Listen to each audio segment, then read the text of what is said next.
오늘 말씀의 제목은 인침을 받은 자입니다. 인침을 받은 자. 오늘 1강입니다. 5강까지, 일단 예상은 5강까지 할 예상을 가지고 있습니다. 오늘은 제1강 인침을 받은 자. 요한계시록 7장 1절에서 10절까지입니다. 인침을 받은 자. 요한계시록 7장 1절에서 10절까지입니다.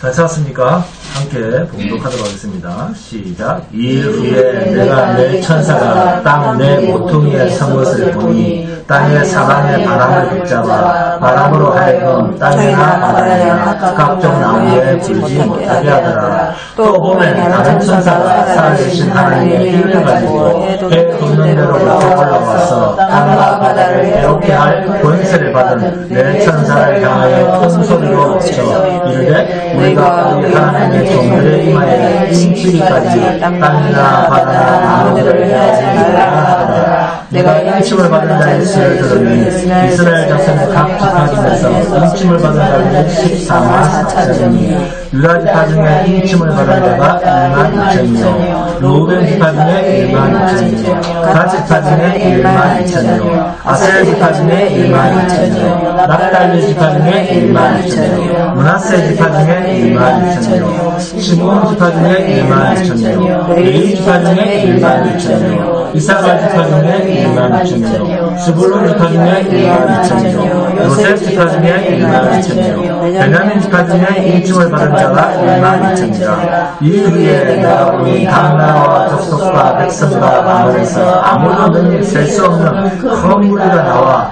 흰옷을 입고 손에 종려가지를 들고 보좌 앞에 어린 양 앞에 서서 큰 소리로 외치되 구원하시니 보좌에 앉으신 우리 하나님과 어린 양에게 있도다 하니.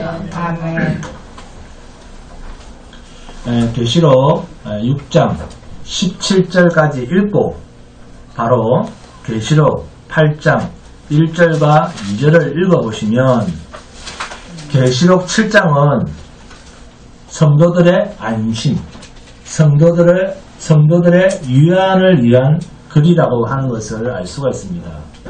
계시록 8장 1절입니다. 함께 공독합니다. 계시록 8장 1절 시작. 일곱째 인을 떼실 때 하늘이 반 시간쯤 고요하더니 내가 보면 하늘께 일곱 천사가 서 있어 일곱 나팔을 받았더라. 계시록 6장 12절을 읽어봅니다. 계시록 6장 12절 시작. 내가 보니 여섯째 인을 떼실 때 큰 질이 나며 해가 검은 털로 짠 상복같이 검어지고 달은 온통 피같이 되며. 아멘. 여섯째 인이 끝나고, 잘 보세요. 성경을 잘 보셔야 됩니다. 여섯째 인이 끝나고 계시록 8장으로 바로 넘어가도 됩니까? 안 됩니까? 됩니다. 네. 7장은 필요가 없어요. 계시록 6장에서 바로 이어지는 게 계시록 8장 아닙니까? 계시록 8장 첫머리에는 계시록 6장과 연결되는 일곱째 인의 이야기입니다. 그렇죠? 그러면 계시록 7장은 왜 있을까요? 자, 계시록 6장 17절입니다. 그들의 진노의 큰 날이 이르렀으니 누가 능히 서리요 하더라. 누가 능히 서리요. 자, 선다는 말입니까? 못 선다는 말입니까? 못 선다는 말입니다. 못 선다는 이야기입니다. 어느 정도로 하나님의 여섯 번째 재앙이 심각하길래 그 재앙을 피해갈 사람이 아무도 없다라는 이야기로 6장 17절에 그 여섯 번째 인의 재앙이 그렇게 선언을 하고, 자, 일곱 번째 재앙으로 넘어갑니다. 그런데 이 일곱 번째 재앙으로 넘어가기 전에 끼어있죠. 오늘 7장이. 그죠? 오늘 본문인 계시록 7장이 등장을 하고 있습니다. 계시록 7장 13절 14절입니다. 장로 중 하나가 응답하여 나에게 이르되 이 흰옷 입은 자들이 누구며 또 어디서 왔느냐. 내가 말하기를 내 주여 당신이 아시나이다 하니 그가 나에게 이르되 이는 큰 환란에서 나오는 자들인데 어린 양의 피에 그 옷을 씻어 희게 하였느니라. 누가 이 진노의 큰 날에 누가 능히 서리요. 아무도 못 선다 했는데 어린 양의 피에 그 옷을 씻어 희게 된 자들이 큰 환란을 지나서 아무도 살아서는 나올 수 없는 그곳을 통과해서 하나님의 보좌 앞으로 나오는 자들 있지 않습니까? 이 이야기를 하려고 계시록 7장에 있는 거예요. 계시록 8장 1절 2절입니다. 일곱째 인을 떼실 때 하늘이 반시간쯤 고요하더니 내가 보매 하늘 앞에 일곱 천사가 서 있어 일곱 나팔을 받았다. 아멘. 이러한 입맞은 자의 완전한 하나님의 보호하십니다. 계시록 7장에서 삽입한 후에 계시록 8장에서 마지막 재앙을 내리는 거예요. 성도인 너희들은 자 걱정하지 마라. 그 이야기를 7장에서 하는 거예요. 걱정하지 마라. 이 재앙에서 너희가 죽는다 해도 너희는 이미 영원한 생명의 보장을 받은 자니라.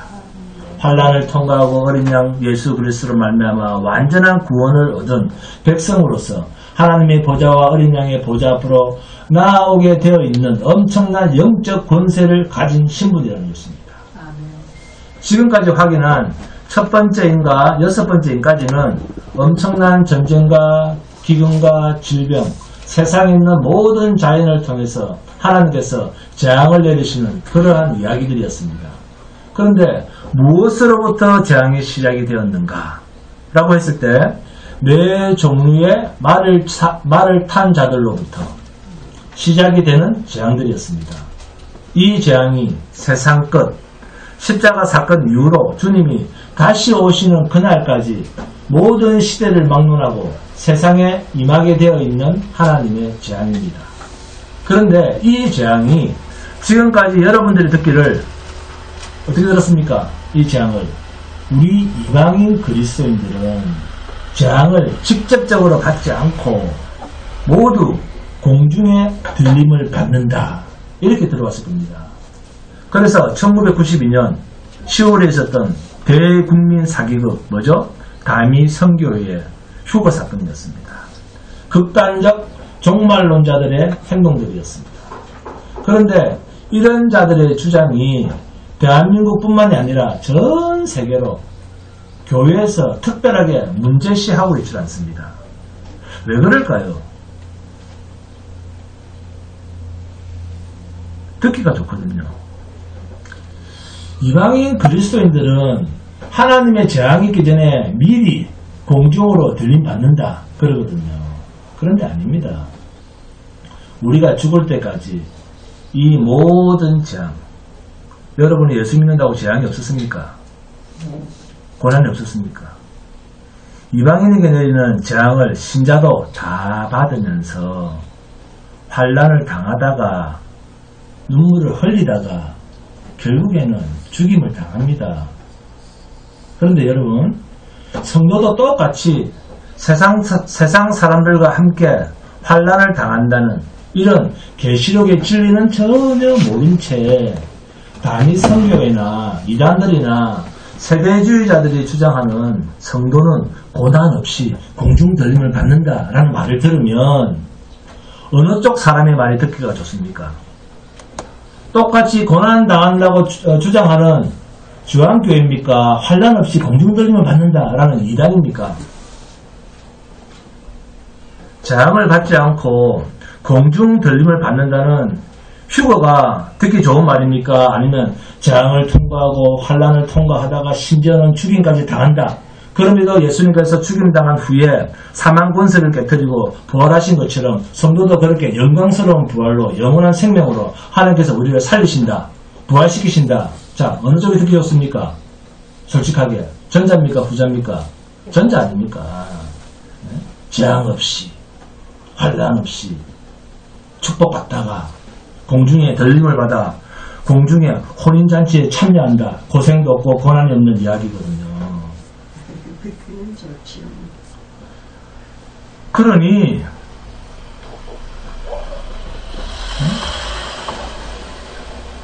미신을 믿고 있는데 사실은 그걸 안심하고 좋아하거든요.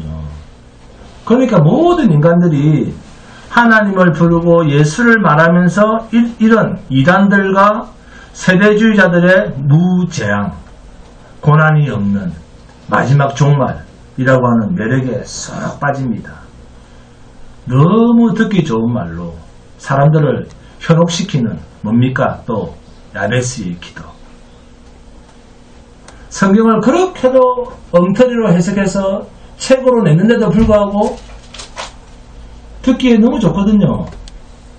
하나님 앞에서 구해라, 응답해준다. 그러니 한국 땅에서도 베스트셀러가 됐습니다. 하나님의 진리가 문제가 아니에요. 내한테, 자기한테 유익하고 좋게 들리거든요. 좋아하겠습니까? 안 좋아하겠습니까? 아주 좋아하죠. 응? 바글바글 그렇게 사람을 모으는 거예요. 여러분도 자, 책 파는 서점이나 TV를 보고 듣고 한번 해보세요. 자, TV를 보고 책을 읽을 때 기분 좋은 말이 많이 적힌 그런 책이 잘 팔립니까? 아니면 안 좋은 말이 많이 적힌 책이 잘 팔립니까? 여러분, 하나님 말씀에 순종하세요. 그러면 복에 복을 더하셔서 지경을 넓혀주십니다. 하나님 앞에 헌신해 보십시오. 하나님께서 얼마나 축복하시는지. 세상에서도 잘 되고 영원한 천국까지도 갑니다. 이거보다 더 큰 로또가 어디 있습니까? 로또잖아요, 로또. 네? 고난이 없는 기독교. 아주 인기가 만점입니다. 구름대같이 모입니다. 왜? 내 기분을 좋게 해주거든요. 그런데 주한교회는 어떻습니까? 11조라는 것은 없습니다. 11조는 예수 그리스도야. 예수를 믿으려거든 먼저 자기를 부인해야 돼. 너는 이 세상에서 없는 존재야. 이런 목사한테 어떻게 사람이 붙어 있겠습니까? 당연히 싫어하죠. 성경에서 말하는 11조는 예수입니다. 성경에서 말하는 안식일은 예수 그리스도입니다. 좀 알기는 알고 자기 듣기 좋은 소리를 찾아서 예배당을 드나들어야죠. 11조는 제사지 돈이 아닙니다. 말라기에서 말하는 11조는 제사입니다. 구약의 모든 제사는 예수 그리스도입니다. 사람이 나는 예수 믿는다고 하는데 실제로는 예수를 믿는 게 아니라 돈을 믿으면서 예배당을 드나듭니다. 돈 벌고 싶거든 일요일도 예배당 오시면 안 됩니다. 열심히 아르바이트하고 투잡, 쓰리잡 해야 됩니다. 그리고 예배당에 돈도 내면 안 됩니다. 왜요? 돈을 모아야지 돈이 벌리죠. 이 세상은 창세 이후로 지금까지 계속 파괴되어지고 멸망을 향해서 가고 있습니다.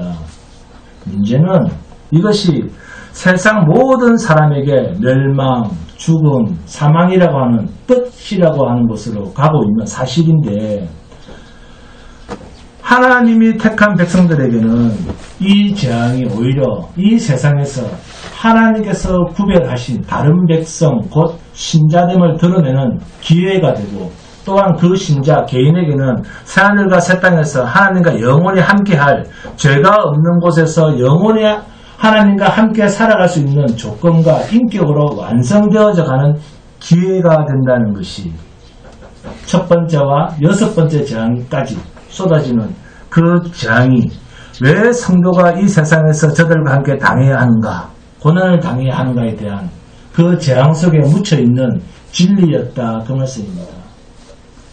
그 고난을 통과하면서 여러분의 인생의 고통을 고난을 통과하면서 우리는 연단을 받고 영원한 하나님의 나라에서 하나님과 동등한 환경 속에서 영원히 살아갈 그 조건을 충족시켜가는 과정이다 그 말씀입니다. 그게 인생이에요.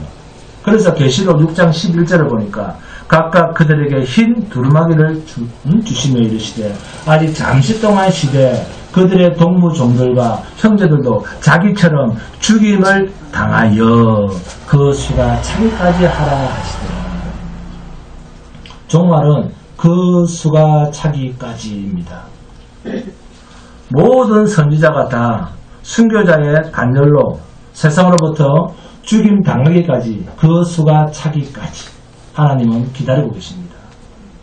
이 세상은 재앙으로 끝나야 하는 일촉즉발의 찰나와 같은 순간에 놓여 있습니다. 정말 예수를 믿는 신자라고 하면, 진정 하나님께서 택한 하나님의 백성이라고 하면, 어떻게 하나님을 죽인 이 세상이 심판을 당하지 않을 거라고 보고 이곳에 더 있게 해주십시오, 세상에서 잘 되게 해주십시오, 그런 걸 기도라고 하겠습니까? 요한복음 15장 19절에서 뭐라고 말씀했습니까? 너희가 세상에 속하였으면 세상이 자기의 것을 사랑할 것이나 너희는 세상에 속한 자가 아니요 도리어 내가 너희를 세상에서 택하였기 때문에 세상이 너희를 미워하느니라. 아멘. 세상이 나를 이렇게 미워하고 죽이는 것처럼 너희는 내게 속했기 때문에, 너희는 세상에 속하지 않았기 때문에 반드시 세상 마귀가 너희도 나처럼 그렇게 괴롭히다가 죽일 것이다. 아멘? 성도는 세상에 임하는 모든 하나님의 재앙에 죽임 당하는 자입니다. 그래서 뭐라? 증인이라. 성도 모두는 예수 그리스도의 증인입니다. 순교자라. 그게 계시록 6장 11절입니다. 각각 그들에게 흰 두루마기를 주시며 이르시되 아직 잠시 동안 쉬되 그들의 동무 종들과 형제들도 자기처럼 죽임을 당하여 그 수가 차기까지 하라 하시더라. 세상으로부터 당신님의 백성이 순교당하기까지, 피 흘리기까지 하나님은 세상의 심판을 유보하고 두고 계십니다. 유보하고 계십니다. 순교당하지 않을 그리스도인은 없다는 것입니다. 여러분, 땅에 임하는 하나님의 재앙이 어느 정도로 완벽한가를 계시록 6장 15절, 16절을 보시면 알 수가 있습니다. 땅의 임금들과 왕족들과 장군들과 부자들과 강한 자들과 모든 종과 자유인이 굴과 산들의 바위 틈에 숨어 산들과 바위에게 말하되 우리 위에 떨어져 보좌에 앉으신 이의 얼굴에서와 그 어린 양의 진노에서 우리를 가리라. 어느 정도로 하나님의 진노가 무시무시하면 6번째 재앙에서 산과 바위에게 차라리 너희가 우리를 덮쳐서 죽여다오. 이게 땅의 임금들, 왕족들, 힘 있는 장군들, 돈 있는 자들, 권력이 있는 강한 자들의 호소입니다. 스스로 섰다고 하는 자주자들의 마지막 절규입니다. 그래서 사도 요한은 이들의 진노에 큰 날이 이르렀으니 누가 능히 서리요. 살아날 수 있겠느냐라면서 계시록 6장을 끝을 내고 있습니다. 그러면 바로 7번째 인으로 넘어가야 됩니다. 실상은. 그런데 7번째 인을 계시록 8장에서 시작을 하고 있거든요. 계시록 8장 1절입니다. 7째 인을 떼실 때 하늘에 반 시간쯤 고요하더니, 계시록 6장 17절 다음에 계시록 7장을 생략하고 바로 계시록 8장으로 넘어가도 성경은 우리가 읽을 때 아무런 이의를 제기할 수가 없습니다. 그런데도 계시록 7장의 내용이 6장과 8장 사이에 끼어 있습니다. 이유가 뭘까요? 그것은 계시록 6장 17절에서 그들의 진노에 큰 날이 이르렀으니 누가 능히 서리요 하더라. 누가 능히 이 하나님의 진노 앞에서 살아남을 자가 있겠느냐라고 하는 외침에 대해서 있다! 라고 하는 대답을 몇 장에서 하고 있다? 계시록 7장에서 하고 있다. 그 말씀입니다. 그러니까 계시록 7장은 이러한 무시무시한 진노, 생명체라고는 한 가지도 살아남을 수가 없는 해와 달과 별들과 이 세상에 있는 모든 초목들까지 불타 없어지는 마지막 재앙이 6번째 인의 재앙입니다. 그럼에도 이 마지막 하나님의 심판 앞에서도, 이 하나님의 진노 앞에서도 살아남는 자가 있다. 그걸 계시록 7장에서 설명하시는 거예요. 그래서 계시록 7장은 성도에게 있어서는 최고의 복음입니다. 그런데 이것을 어떻게 해석한다? 육적 이스라엘로 해석한다는 거예요. 사람들이. 육적 이스라엘에게 하나님이 주시는 약속이다 라고 세대주의자들이 주장을 한다는 것입니다. 이런 주장은 틀린 주장이요 사이비입니다. 자, 사이비라고 하는 말은 비슷하다라는 뜻입니다.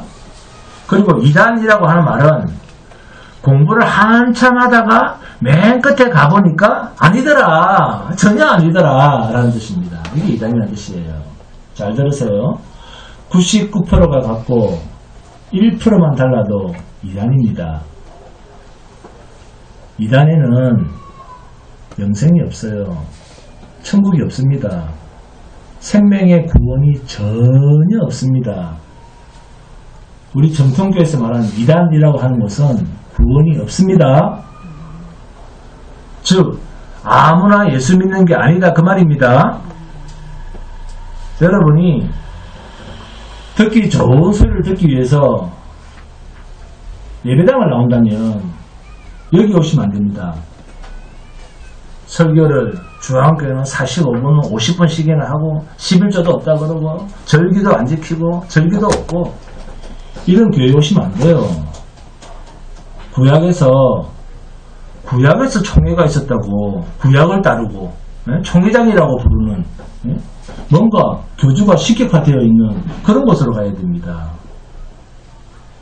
그런 곳에 가야지 마음의 흡족함을 느낍니다. 하나님의 진노는 단호합니다.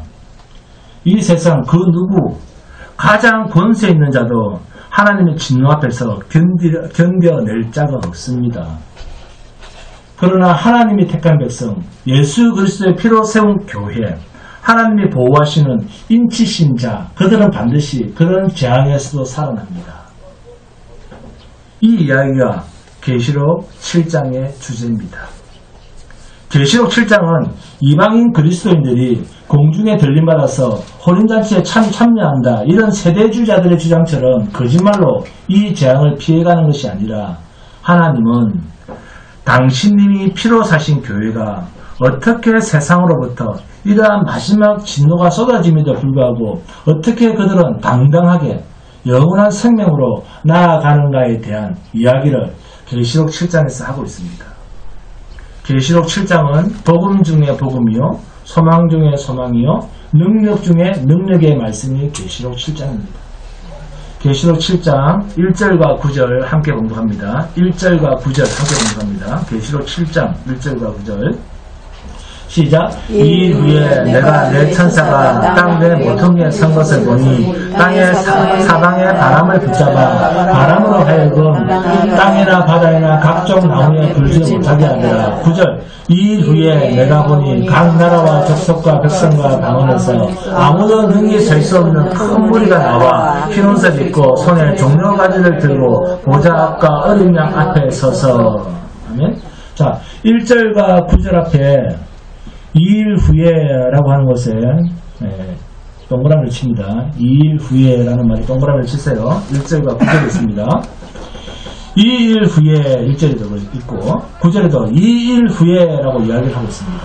자, 여기서 말하는 2일 후에라고 하는 말은 사이비, 이단들이 주장하는 순서적 개념 2일 후에니까 이단이구나 이런 순서적 개념 시간적 순서로서의 2일 후가 아닙니다.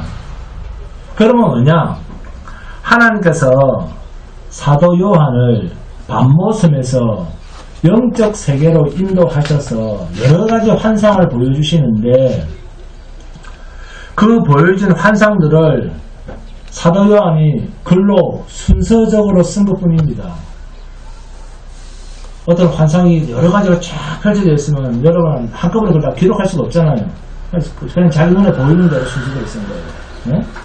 그러니까 A라고 하는 환상을 보고 그 다음에 보여주신 환상들이 이것이다 라는 의미로서 환상을 확 보여주시죠. 전체를. 네? 그런 의미로서 2일 후에라고 하는 말을 쓰는 거예요. 즉 6번째 인봉되시는 것을 보면 다시 7번째 인봉되신 것을 보여주신 것이 이것이다 이런 뜻입니다.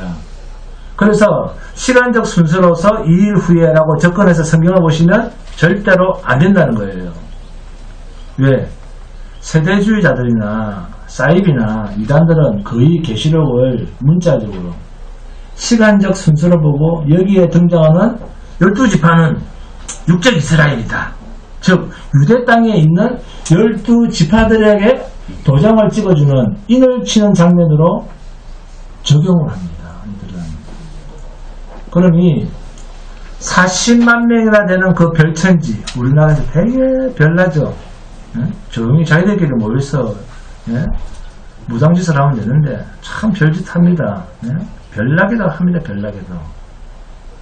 그 별천지에서 계시록을 문자로 해석해서 12지파로 나누는 거예요. 아직도 거짓까지 하고 있잖아요. 얼마나 그 유치합니까? 구약을 예수님께서 다 이루셨는데. 그래서 그럼 이방인 그리스도인들은 어떻게 되는데 하니까 계시록 7장에서 모두 공중으로 들림받았다. 그럽니다.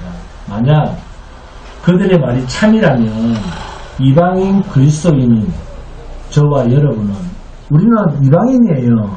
우리는 이방인 그리스도인입니다. 그런 저와 여러분은 계시록 4장까지만 읽으면 됩니다. 그렇지 않습니까? 우리랑 상관없잖아요. 그들 다 읽고 우리는 그 이스라엘 사람이 아니니까. 그럼 우리는 계시록 4장까지만 알면 되지 계시록 4장 이후의 재앙들을 알 필요도 없어요. 그래서 계시록 7장 1절과 9절 첫머리에 있는 2일 후에라는 말을 시간적 순서인 그 다음 단계 그런 순서적 개념이 절대 아니다 라고 보시면 굉장히 중요한 의미를 성경에서 발견하게 됩니다. 계시록 7장 1절과 9절에 있는 2일 후에라고 하는 말을 바로 앞에 있는 계시록 6장까지를 순서로 꽉 쥐고 그 다음 단계인 계시록 7장을 본다고 하면 인침의 인은 결국 문자적으로 육적 이스라엘 곧 야곱의 12아들 12지파로 표현된 계시록 7장 5절에서 8절까지로 표현된 이 12지파는 문자적으로 해석을 하면 말이 맞겠다 안 맞겠다. 문자적으로는 딱 맞아떨어지게 되어 있습니다. 문자적으로는. 네? 그러나 실제 해석의 정답은 아닙니다. 문자적으로는 맞아요. 네, 문자적으로는. 네. 자, 요한계시록 하면 그동안 여러분은 자 666 이거 제일 많이 들어보셨죠? 네? 자 666 그러면 뭐라고 주로 많이 들어봤습니까? 바코드다, 유엔이다, 이유다. 옛날에 한참 더 떠들었어요.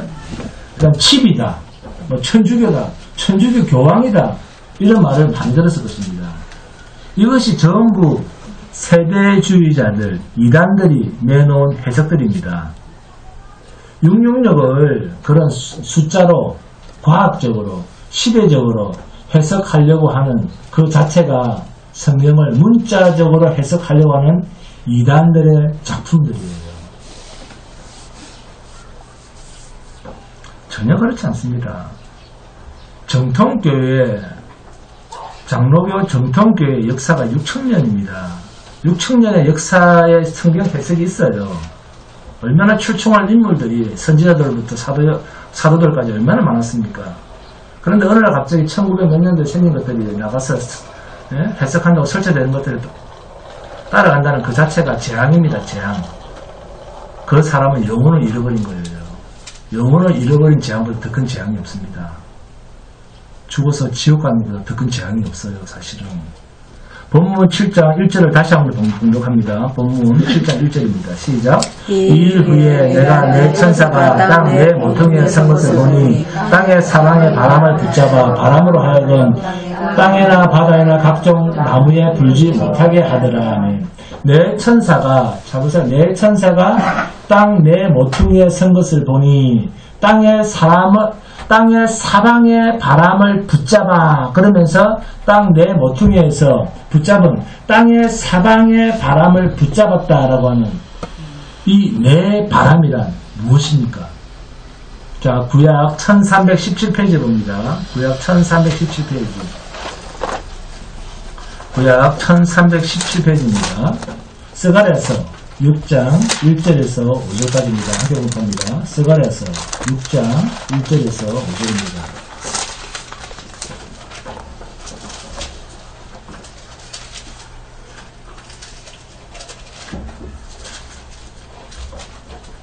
시작. 내가 또 눈을 고려. 스가랴서 6장 1절에서 5절. 시작.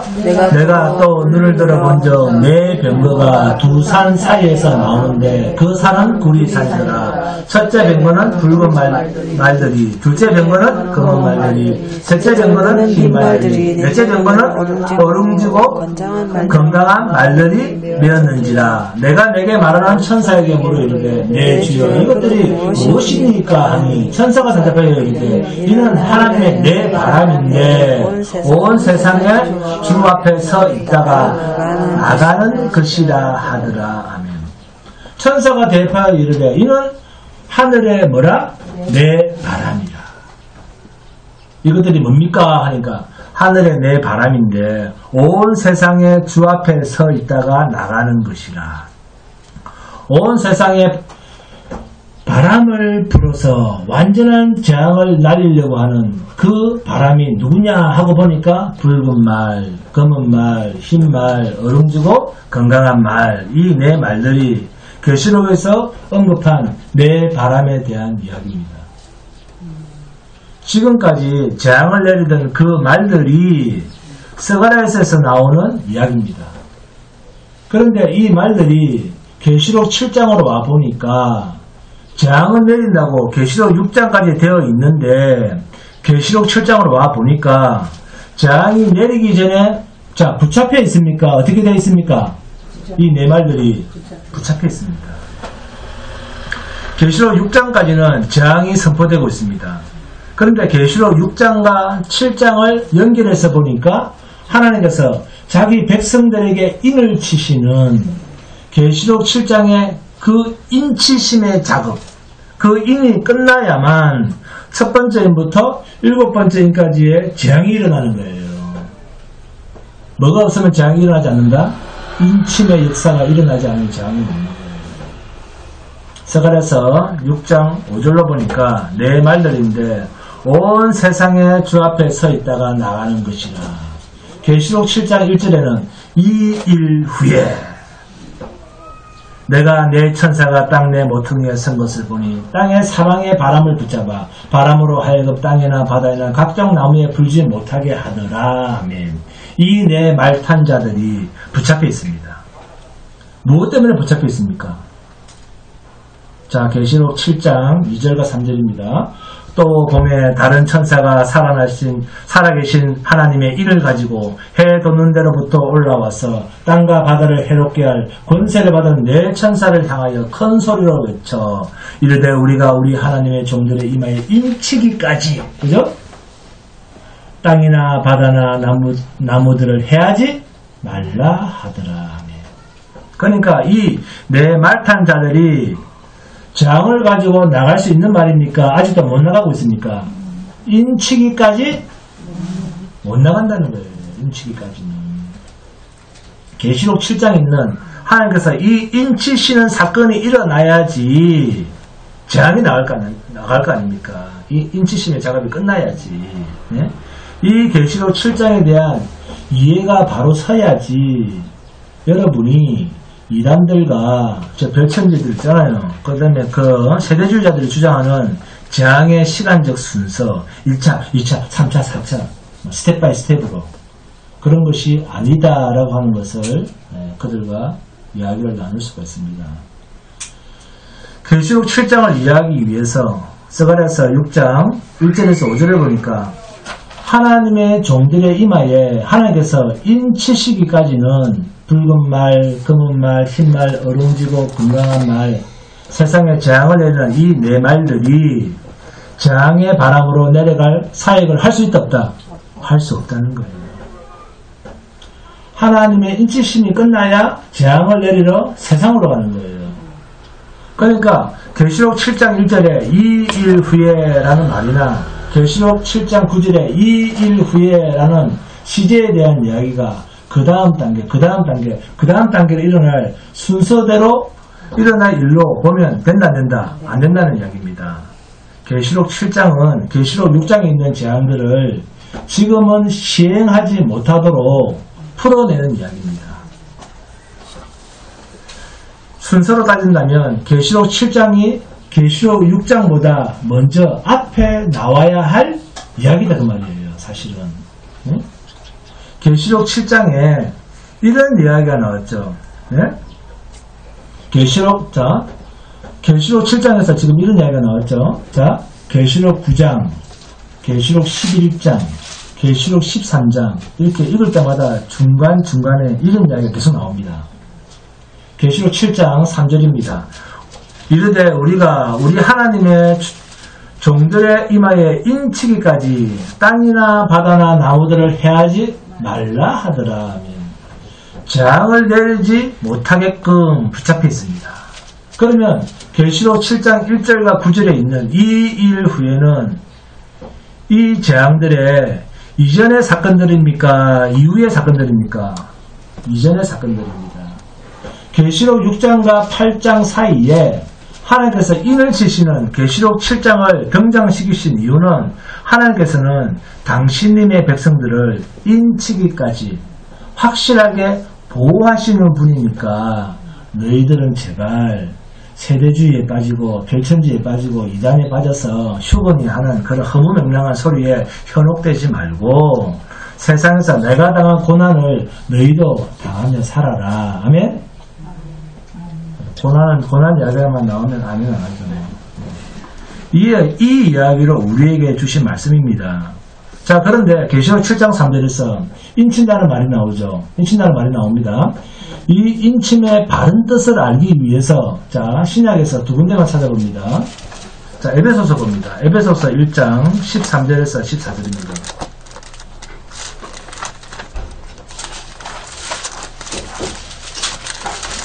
에베소서 1장 13절 14절입니다. 시작. 그 안에서 너희도 진리의 말씀 곧 우리의 구원의 복음을 듣고 그 안에서 또한 믿어 약속의 성령으로 인치심을 받았으니 이는 우리 기업의 보증이 되사 그 얻으신 것을 성령하시고 그의 영광을 찬송하게 하려 하십니다. 아멘. 인쳤다라고 하는 것이 무엇으로 인쳤다? 약속의 성령입니다. 네. 약속의 성령, 약속하신 성령입니다. 누가 약속했습니까? 누가 약속했어요? 그렇습니다. 주님이 십자가에서 죽으시기 전에 최후의 만찬 때 제자들에게 요한복음 14장 2절과 3절입니다. 내 아버지 집에 거할 곳이 많도다. 그렇지 않으면 너희에게 일러서리라.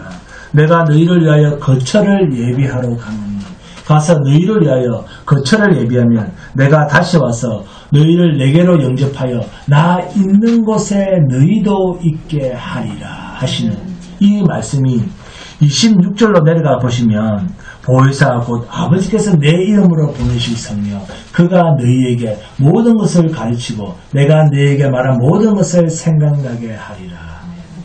내 이름으로 보내실 성령 진리의 영 이 보혜사가 영원히 떠나지 않고 너희와 함께한다. 우리와 함께 계신다 하셨습니다. 아멘.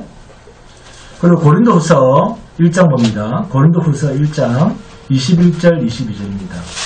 고린도후서 1장 21절 22절 함께 보겠습니다. 고린도후서 1장 21절 22절입니다.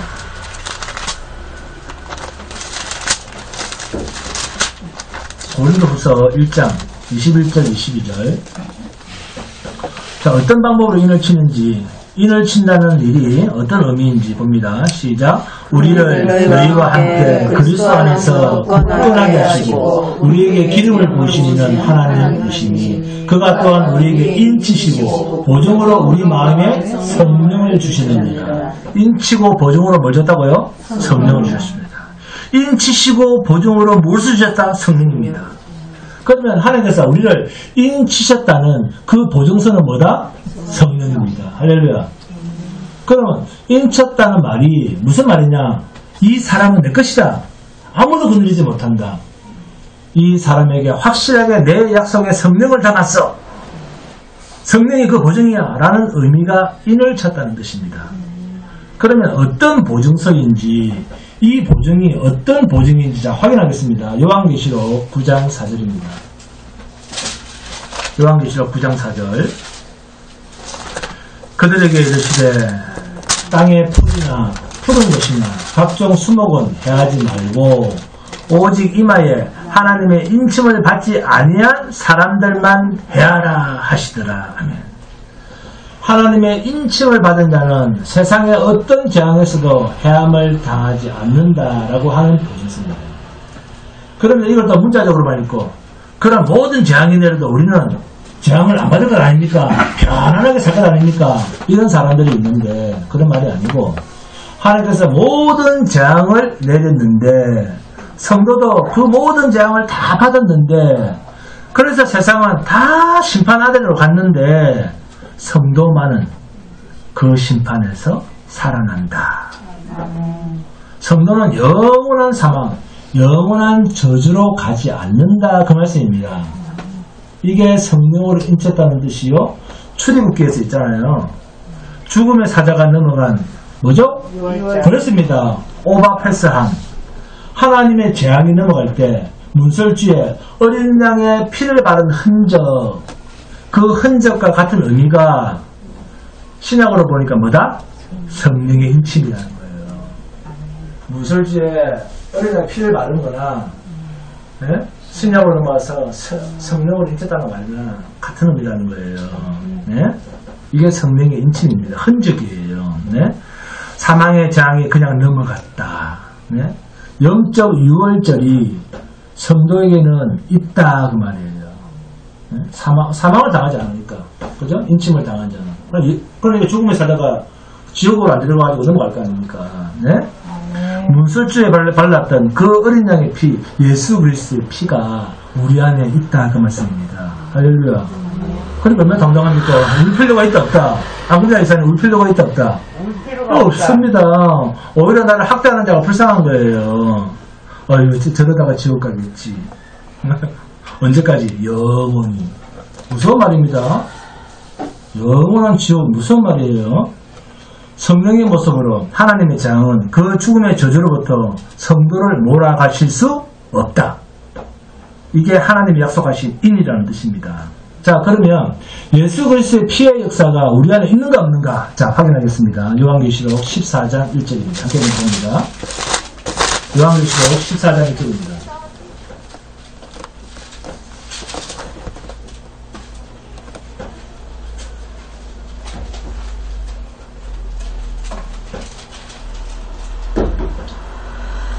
시작. 또 내가 보니 보라, 어린 양이 시온산에 섰고 그와 함께 14만 4천이 서 있는데 그들의 이마에는 어린 양의 이름과 그 아버지의 이름을 쓴 것이 있더라.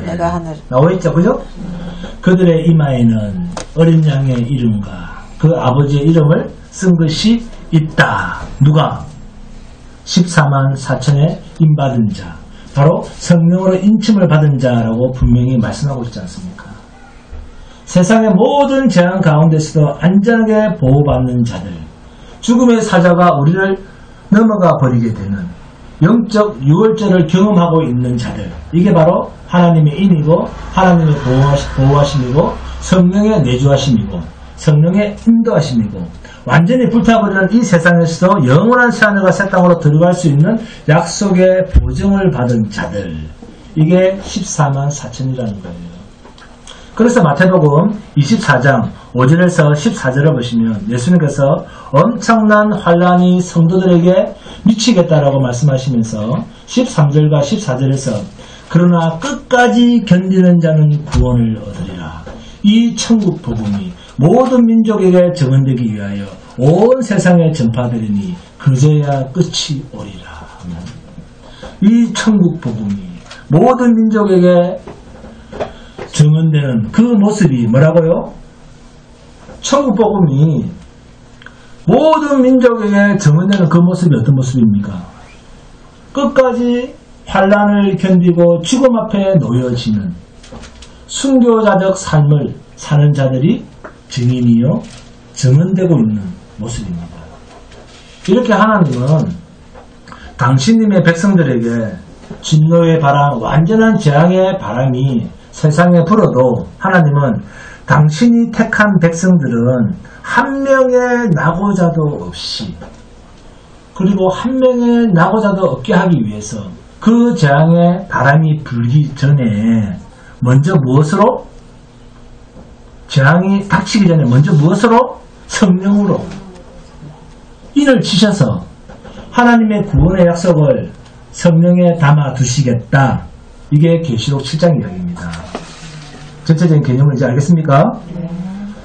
자, 여러분을 증인 삼으신 이 하나님의 인치심에 감사와 찬송이 늘 넘치는 복된 성도가 되시기를 주님의 이름으로 축원드립니다. 오늘 찬송합니다. 찬송가 50